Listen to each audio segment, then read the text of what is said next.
11장에서 말하는 믿음은 주님과 동행하는데 믿음이 필수적이라는 것입니다. 믿음 있게 주님과 동행하는 사람이 되는 것이고 믿음이 있게 주님이 그와 동행하시는 것입니다. 그래서 우리가 주님을 기쁘시게 할 유일하고도 직접적인 조건은 헌신도 헌금도 선한 행위도 아닌 믿음입니다. 믿음이 주님을 기쁘시게 하는 것입니다. 두 번째로 믿음은 보이지 않는 약속을 보게 만듭니다. 노아도 아브라함도 모세도 보이지 않는 말씀에 의지하여 나아갔습니다. 그런데 하나님의 말씀은 우리가 생각하는 가치와 기준과는 차원이 다릅니다. 선악 판단의 기준도 우리의 도덕이나 세상의 가치관이 되어서는 안 됩니다. 인간들이 자주 실수하는 것 중에 하나가 하나님을 인간의 도덕이나 윤리적 잣대로 묶어버리려는 것입니다. 어찌 피조물인 인간이 기준이 될 수 있겠습니까? 세상을 만드신 하나님이 기준이 되어야 합니다. 세 번째, 사람이 성장하듯이 믿음도 계속해서 성장해 나가야 합니다. 사람들은 믿음이 고정된 것으로 생각하여 믿음의 일정 수준에 오르면 믿음의 성장을 위해 더 이상 노력하지 않습니다. 물론 천국은 예수 그리스도를 구주로 믿는 사람에게 허락되어 있지만 성경은 성장 없는 믿음을 죽은 믿음이라고 말합니다. 살아있는 믿음은 반드시 성장하게 되어 있습니다. 우리는 하나님의 나라를 바라며 이 땅의 것에 집착하지 않는 수준의 믿음으로 살아가야 합니다.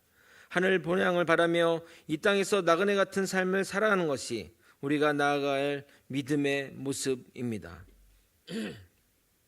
오늘 본문은 믿음의 용사를 직접 다루기보다는 믿음의 행위들을 언급하고 있습니다. 그동안 믿음의 용사가 소개되고 그가 행한 믿음의 행위들을 설명했다면 오늘은 역으로 믿음의 행위를 보고 믿음의 용사들을 추측해 보도록 하겠습니다. 세상이 감당하지 못하는 자들은 어떤 자들인지 말씀을 통해 깨닫고 우리 또한 세상이 감당하지 못하는 자가 되길 예수 그리스도 이름으로 소망합니다.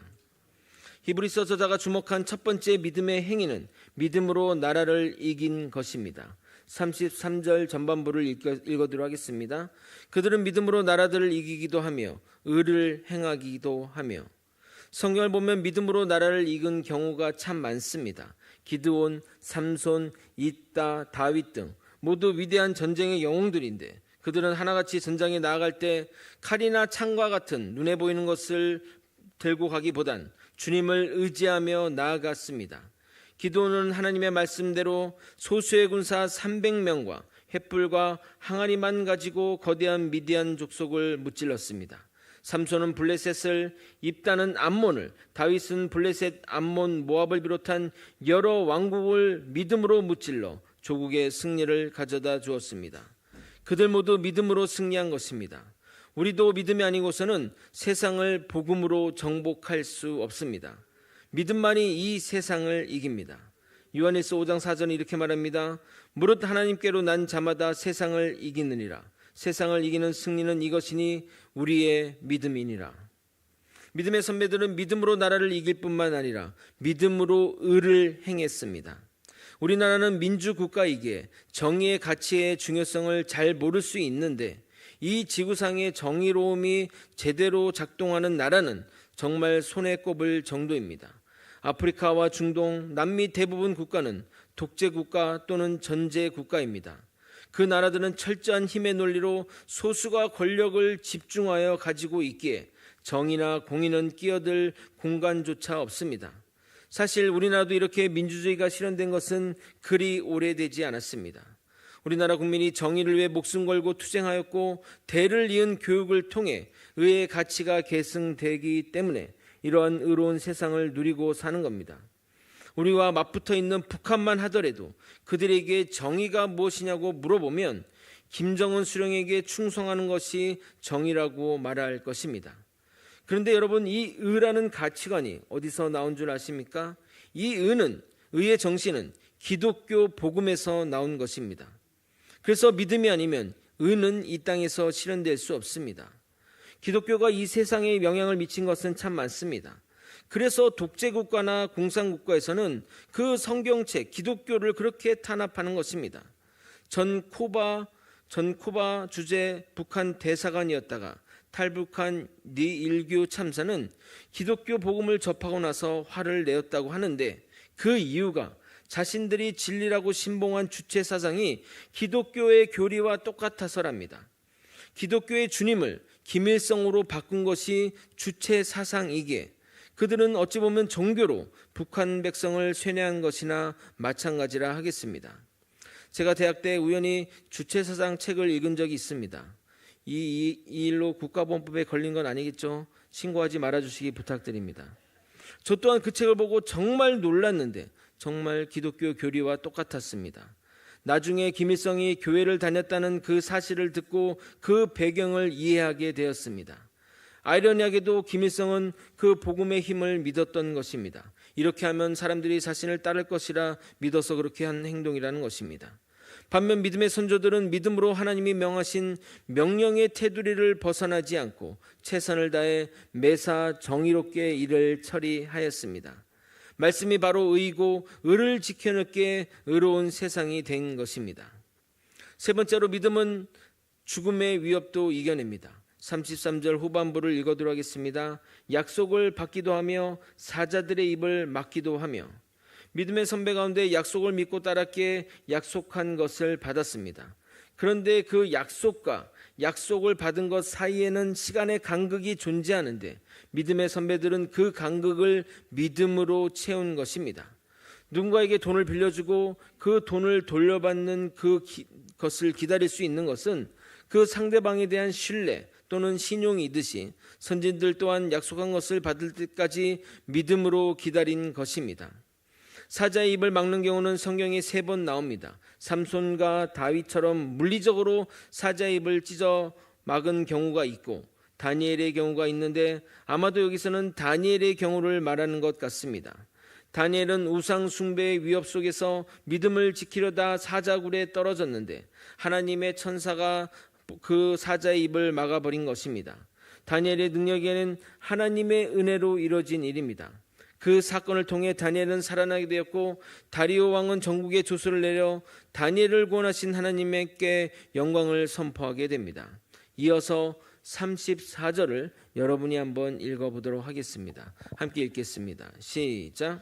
불의 세력을 멸하기도 하며 칼날을 피하기도 하며 연약한 가운데서 강하게 되기도 하며 전쟁에 용감하게 되어 이방 사람들의 진을 물리치기도 하며. 본문의 내용이 어떤 사건을 하는지 유추해 볼 때 불의 세력을 멸한다는 것은 다니엘의 세 친구 이야기 같습니다. 그들은 맹렬히 타는 풀무불 가운데 떨어진 것은 하나님에 대한 절대 신앙을 지켰기 때문입니다.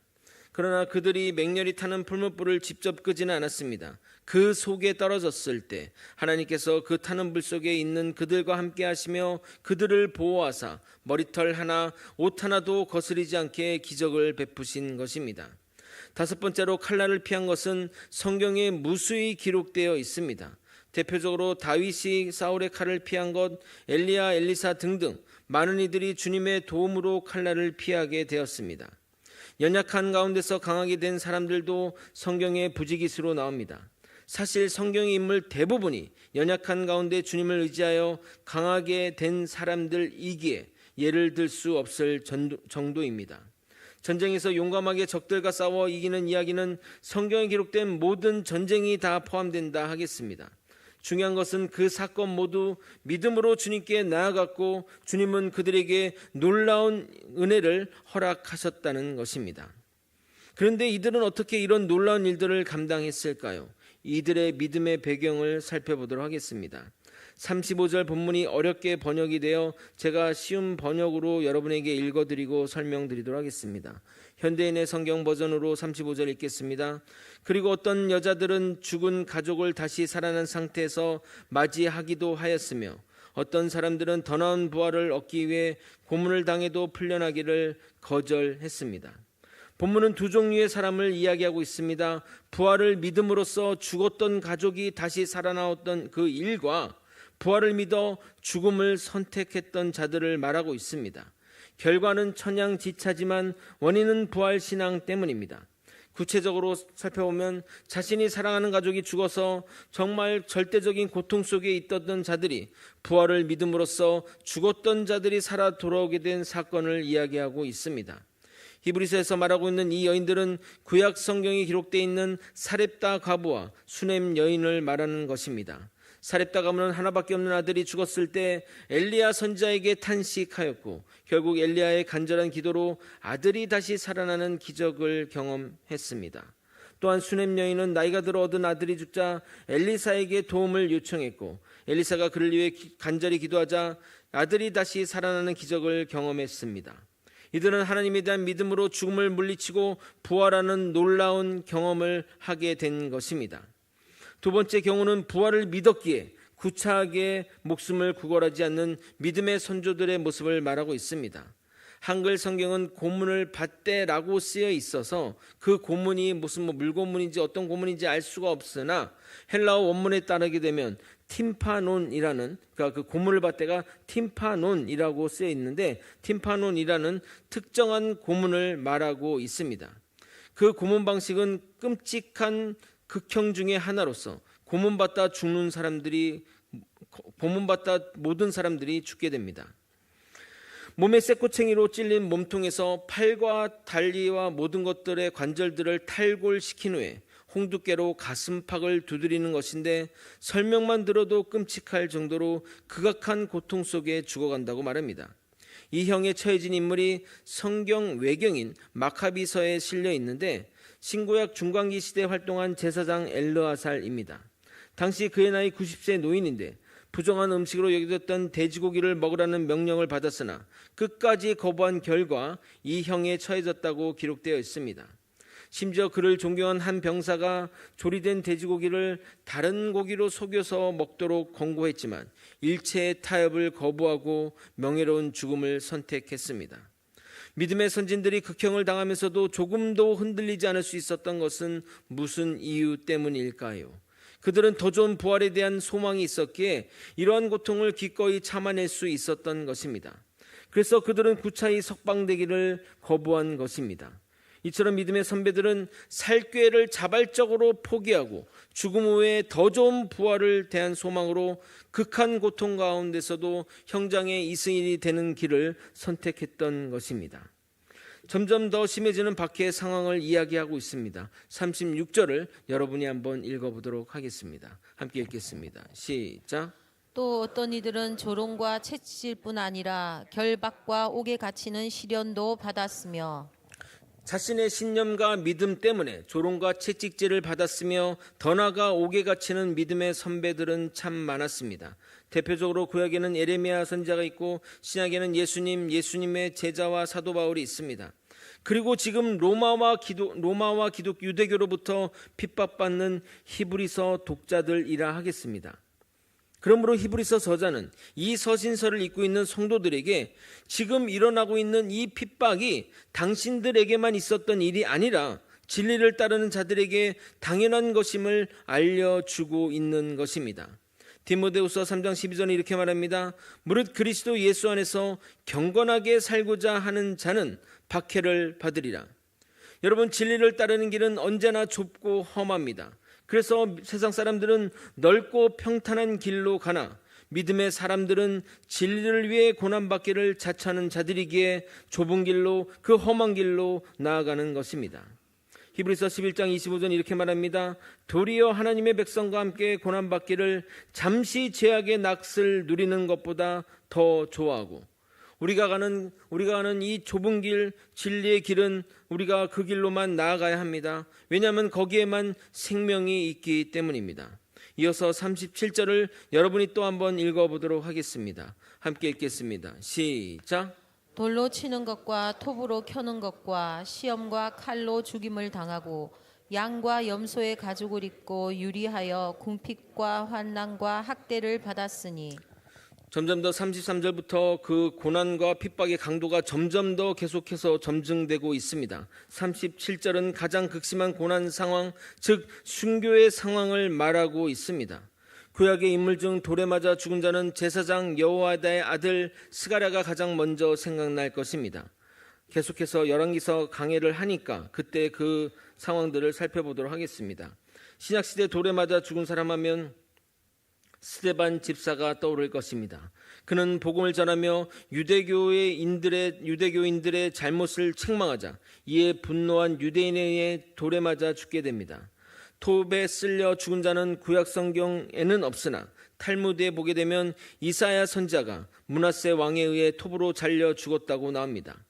칼에 죽은 자들이 수없이 많았고 대표적으로 사울 왕에 의해 집단으로 죽은 제사장들이 있다 하겠습니다.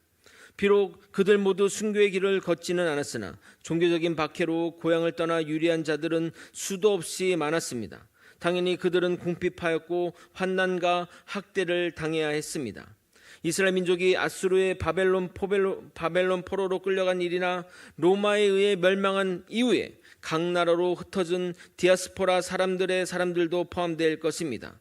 개인으로는 엘리야나 엘리사 선지자도 그러했고 신구약 중간기 때 많은 이들이 신앙의 문제 때문에 광야로 산과 동굴로 피해 짐승과 같은 삶을 살아야 했습니다.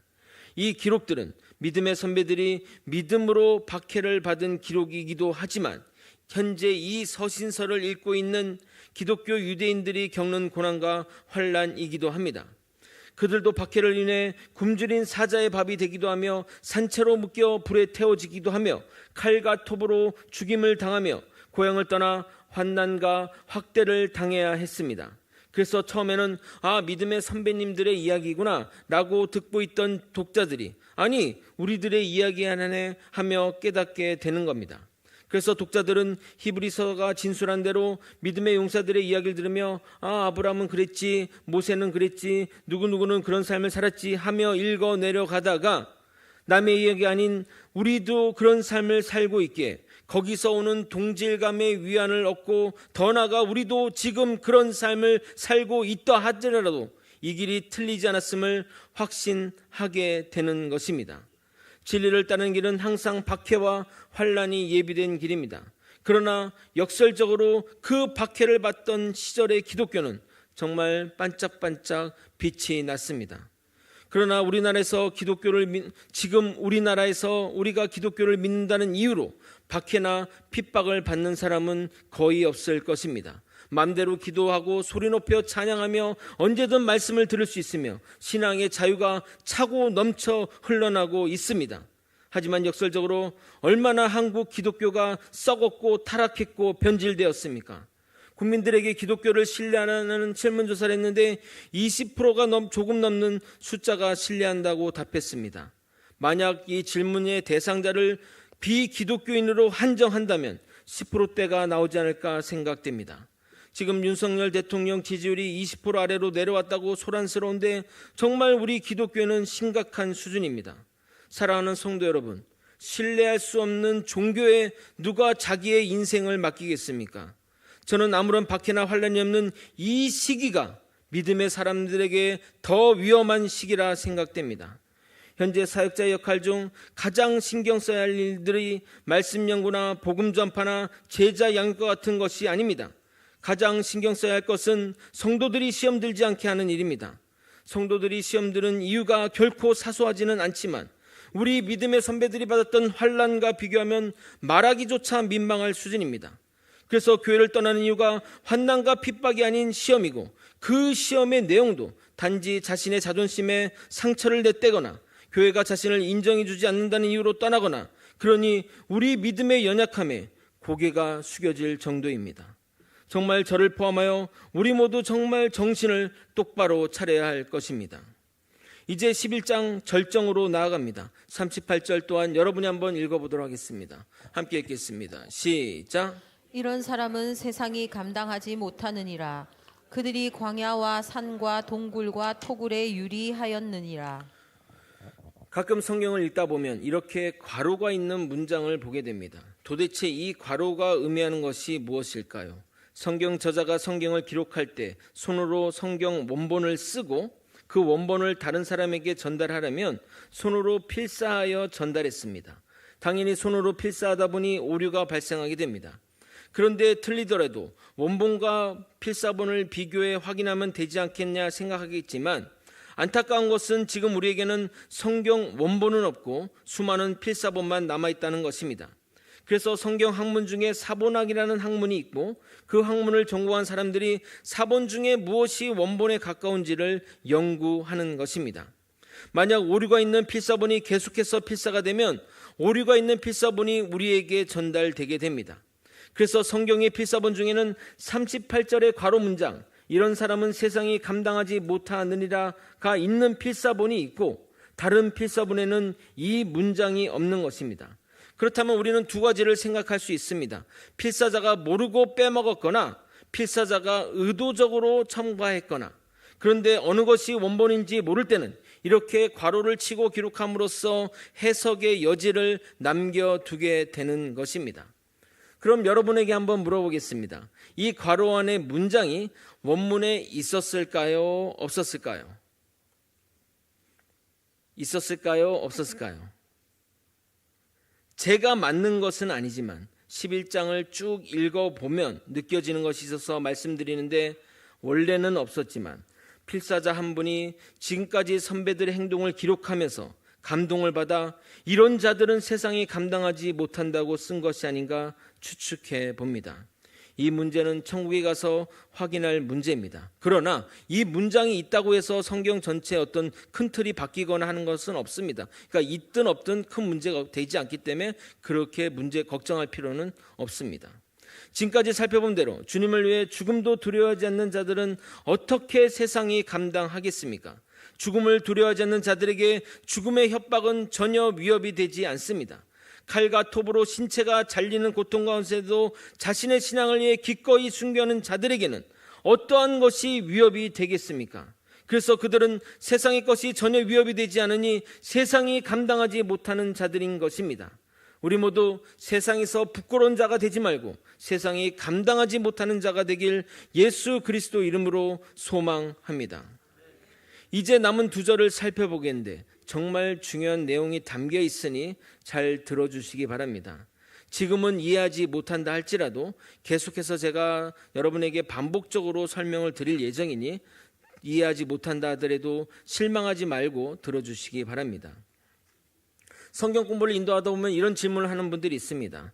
예수님이 이 땅에 오신 이후 사람들은 예수 그리스도를 믿고 구원에 이르게 되었는데 구약의 백성들은 예수님을 보지도 못했는데 어떻게 구원해 받습니까? 오직 예수 그리스도만 구원에 이른다고 했는데 그들은 예수를 보지 못했으니 지옥에 갑니까? 아니면 하나님을 믿어 천국에 갑니까? 만약 하나님을 믿어 천국에 간다면 지금도 예수 그리스도가 아닌 하나님만 믿어서 갈 수 있지 않는 거 아닌가요? 와 같은 질문들입니다. 여러분은 이런 의문이 없으셨습니까? 오늘 구절이 그것들을 설명해 주니 주의 깊게 들어주시기 바랍니다. 먼저 39절을 여러분이 한번 또 읽어보도록 하겠습니다. 함께 읽겠습니다. 시작.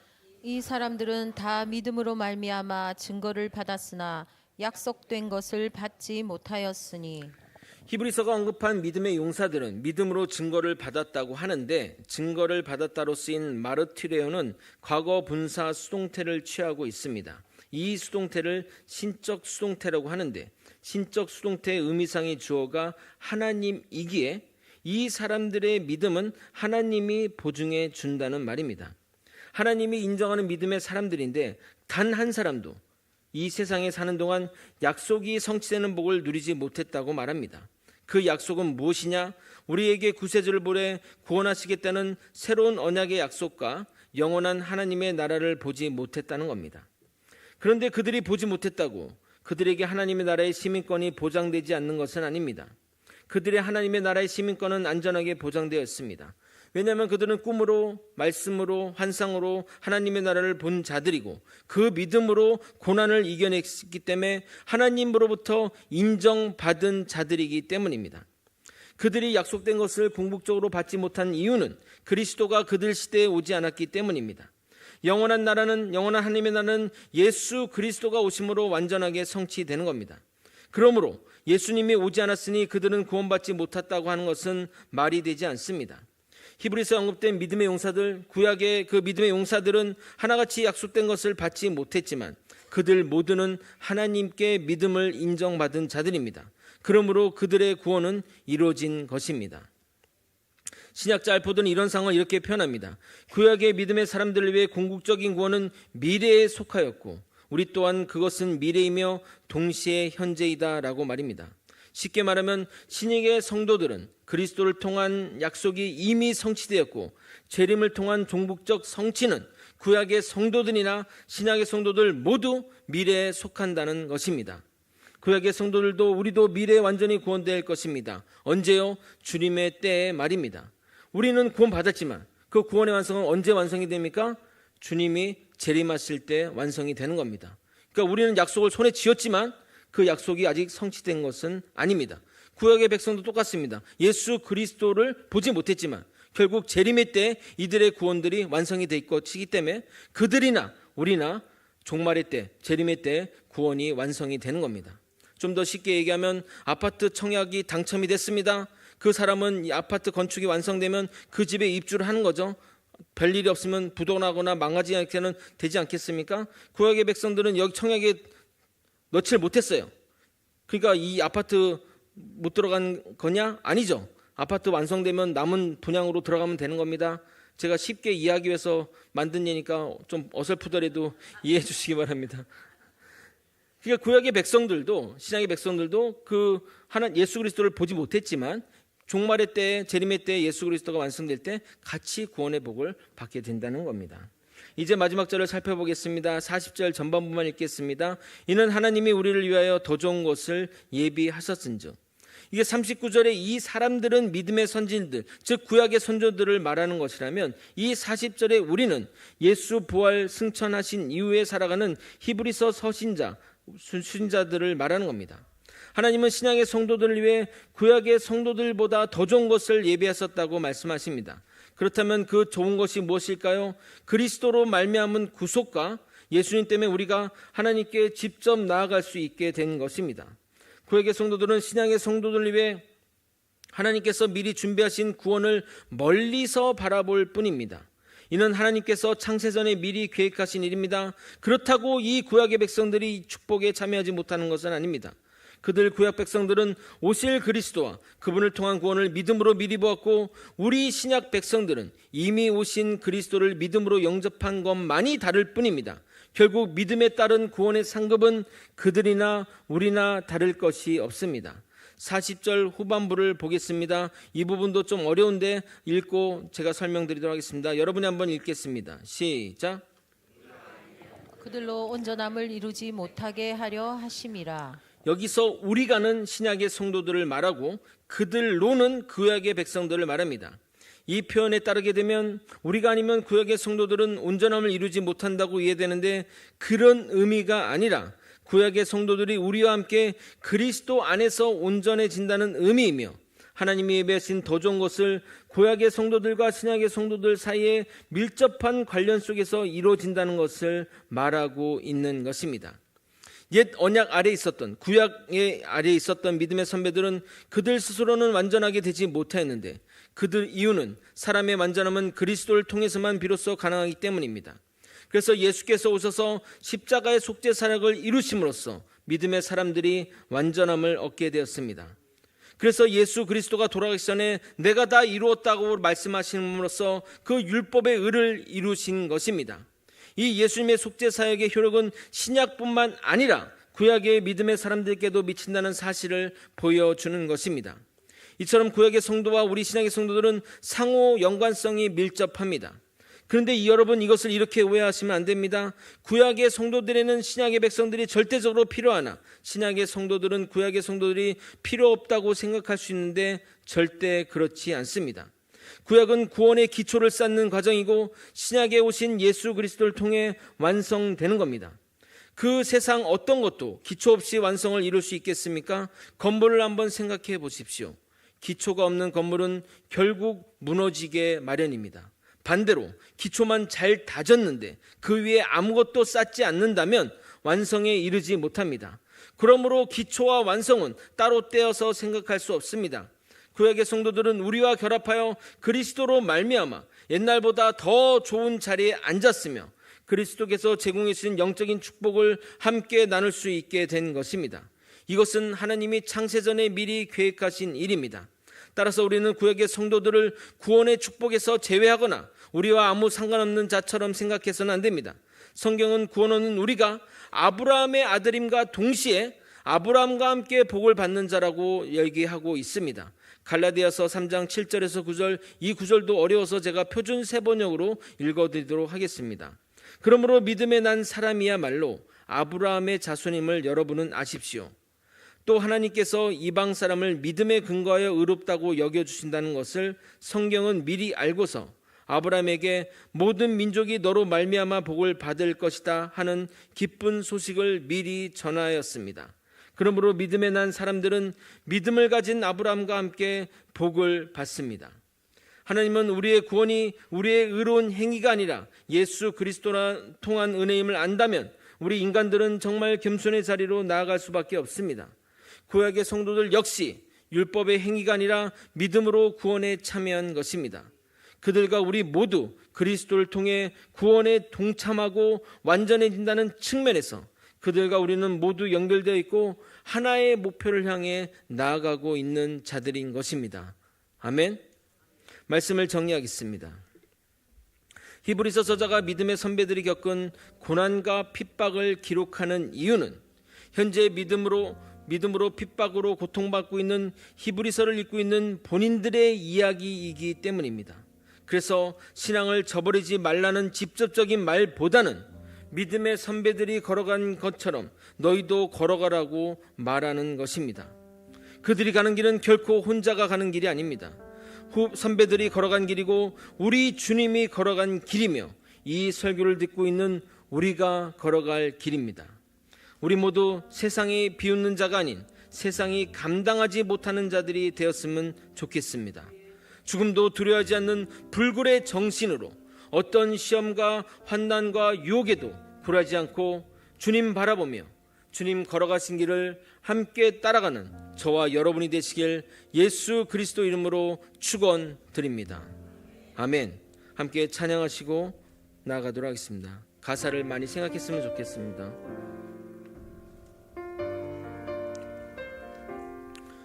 주님 내 길 아시네. 주님 내 길 아시네. 흔들린 그 길에도 함께해. 주님 내 일 아시네.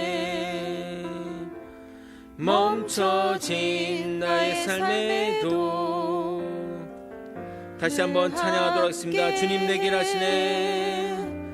주님 내 길 아시네. 흔들린 그 길에도 흔들린 그 길에도 함께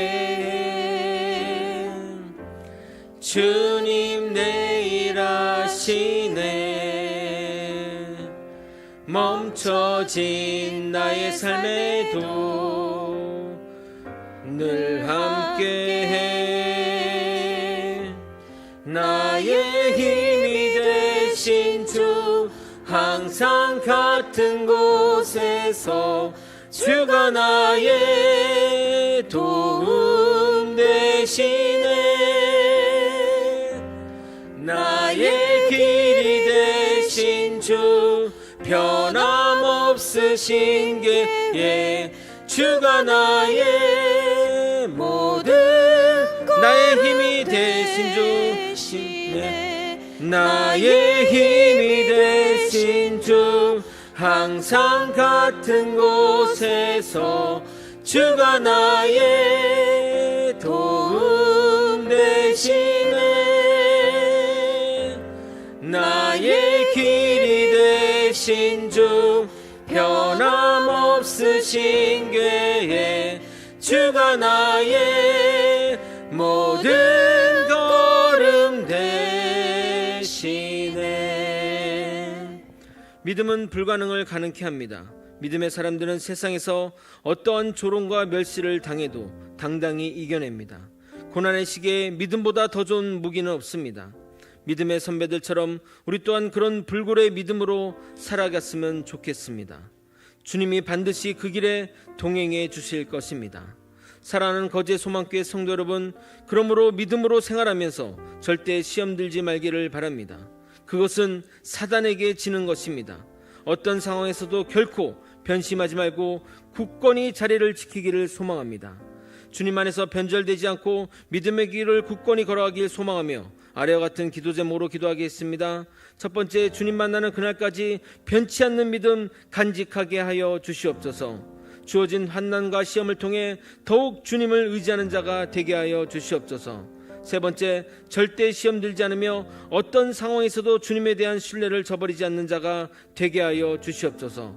네 번째, 오직 주만 바라보겠습니다. 다 같이 이와 같은 제목으로 주님의 이름 부르고 통성으로 기도하시겠습니다. 주여!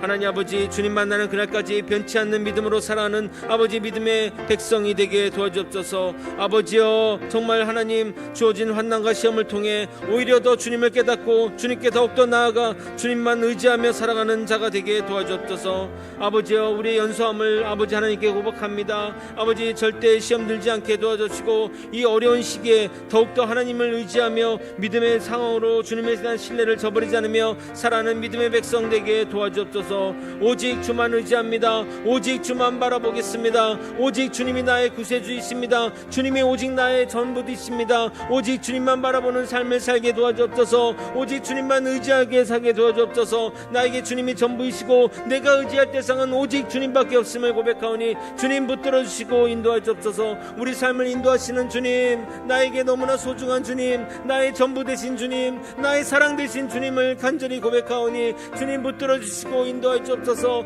변치 않는 믿음으로 굳건하게 이 땅의 삶을 잘 살아갈 수 있도록 도와주시옵시고 어떤 시험과 환난에도 굴하지 않고 오직 주님만 바라보며 더욱더 주님을 의지하는 우리가 되게 도와주시옵소서. 아버지여, 주님만 의지합니다. 주님만 바라보겠습니다. 어떤 상황에서도 주님을 바라보는 눈을 놓지 않고 오직 어떤 상황에서도 흔들리듯이 바라보며 나가는 아버지 나침반처럼 오직 주님만 의지하며 바라보는 아버지 우리가 되게 도와주옵소서. 주님만 의지하는 우리가 되게 도와주옵소서. 주님 역사해 주옵소서. 사랑이 많으신 하나님 아버지, 환난과 핍박이 없는 이 시기가 우리 믿음에게 더 위협되는 상황임을 깨닫고 어떤 상황에서도 주님을 바라보며 나아가는 우리가 되게 도와주시옵소서. 아버지, 지금 이 세상은 하나님이 없는 것 같고 말씀이 귀해서 아버지 모든 사람들이 미혹에 유혹에 또 그 아버지 그런 시험에 흩어 넘어지고 있습니다. 그런데도 우리는 분명히 하나님이 살아계심을 믿고 나는 여전히 하나님이 살아계심을 느끼고 하나님만 의지하며 살아갈 수 있도록 역사하여 주시옵소서. 우리의 믿음의 굳건함을 주시옵소서. 하나님이 보이지 않아도 굳건한 믿음을 허락하여 주시옵소서. 그래서 정말 더욱더 주님만 의지하며 내 삶의 전부이신 주님께 찬양과 영광 돌리는 삶으로 나아갈 수 있도록 이끌어 주시옵소서. 주님은 살아계십니다. 주님만 의지하겠습니다. 주님이 나의 전부 되십니다. 이 신앙의 고백 눈을 감는 그 순간까지 주님 만나는 그날까지 변치 않게 이끌어 주시옵소서. 이 모든 것 우리 대신 예수 그리스도 이름으로 기도드리옵나이다. 아멘. 지금은 우리 구주 예수 그리스도의 은혜와 우리 하나님 아버지의 크신 사랑과 성령 하나님의 감동감화 교통 역사하시는 귀한 은총이 세상의 어떤 유혹과 시험에도 오직 주님 바라보며 나아가는 믿음의 성도님 머리 위에, 그 가정 위에, 그리고 거제 소망교회 위에 이제로부터 영원히 함께 있을지어다. 아멘.